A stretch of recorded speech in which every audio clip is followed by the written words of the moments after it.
Assalamualaikum warahmatullahi wabarakatuh. Ketemu lagi di channel Rian Ferdian di tahun 2022. Assalamualaikum warahmatullahi wabarakatuh. Topik ini sebetulnya hangat dibicarakan dari beberapa hari lalu. Terkesan basi kalau saya angkat sekarang. Namun tidak sabar, gatal rasanya kalau tidak ikut membahas topik yang satu ini. Apalagi netizen ramai menanggapi pemberitaan tersebut. Pasca resmi ditahan Jumat 5 Agustus 2022, tersangka penistaan agama Roy Suryo melalui kuasa hukumnya mengajukan penangguhan penahanan. Kuasa hukum Roy Suryo meminta agar kliennya dijadikan tahanan kota. Yang menarik, dua alasan yang disampaikan pengacaranya mengapa Roy Suryo meminta penangguhan penahanan. Alasan pertama, karena Roy Suryo saat ini tengah menderita sakit diabetes.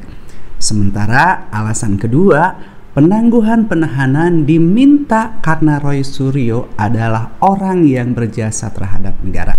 Menanggapi berita ini bagi saya terkesan seolah ini adalah dagelan dari kasus Roy Suryo. Meski pengajuan penangguhan penahanan itu adalah hak dari Roy Suryo atau siapapun itu tersangka yang ditahan di Indonesia, namun dua alasan yang disampaikan itu terasa menggelikan. Sebelum saya, netizen Indonesia bahkan sudah ramai-ramai terlebih dahulu menanggapinya. Bahkan para pegiat media sosial hingga pengamat juga mengkritik dan menyindir permintaan dari Roy Suryo.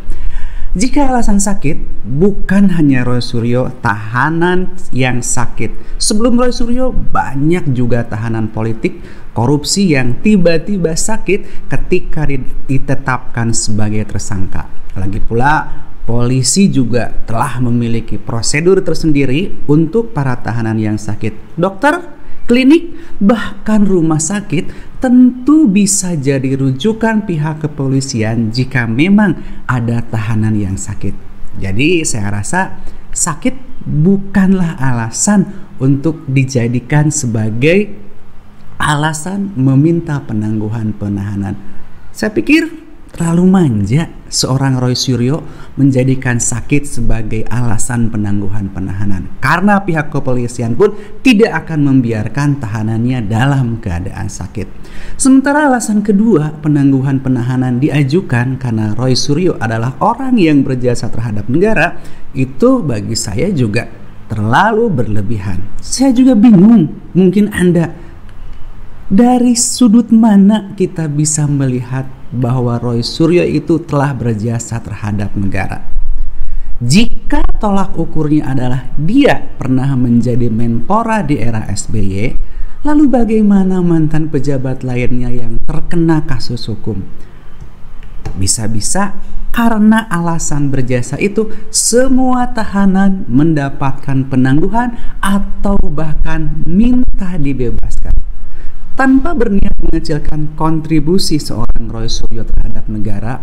Lagi pula, apa sih jasa beliau yang perlu kita garis bawahi dan jadi bahan penangguhan atau pertimbangan pengajuan penangguhan penahanan? Bahkan saya lebih tertarik dengan guruan netizen Indonesia yang membuat saya tersenyum. Karena yang diingat dari seorang Roy Suryo ketika jadi Menpora adalah bagaimana dia tidak hafal dengan lagu kebangsaan Indonesia Raya. Atau ketika melepas jabatan Menpora, Roy Suryo hanya selalu dikaitkan dengan panci dan perabotan rumah tangga lainnya. Sulit untuk melihat jasa Roy Suryo untuk negara. Tapi sekedar saran untuk Roy Suryo, lebih baik terima saja status tahanan Anda. Anggap ini adalah konsekuensi dari perbuatan Anda, biar Anda terlihat lebih jantan dan tidak cengeng. Stop drama ini, dan itu yang malah membuat muak rakyat Indonesia.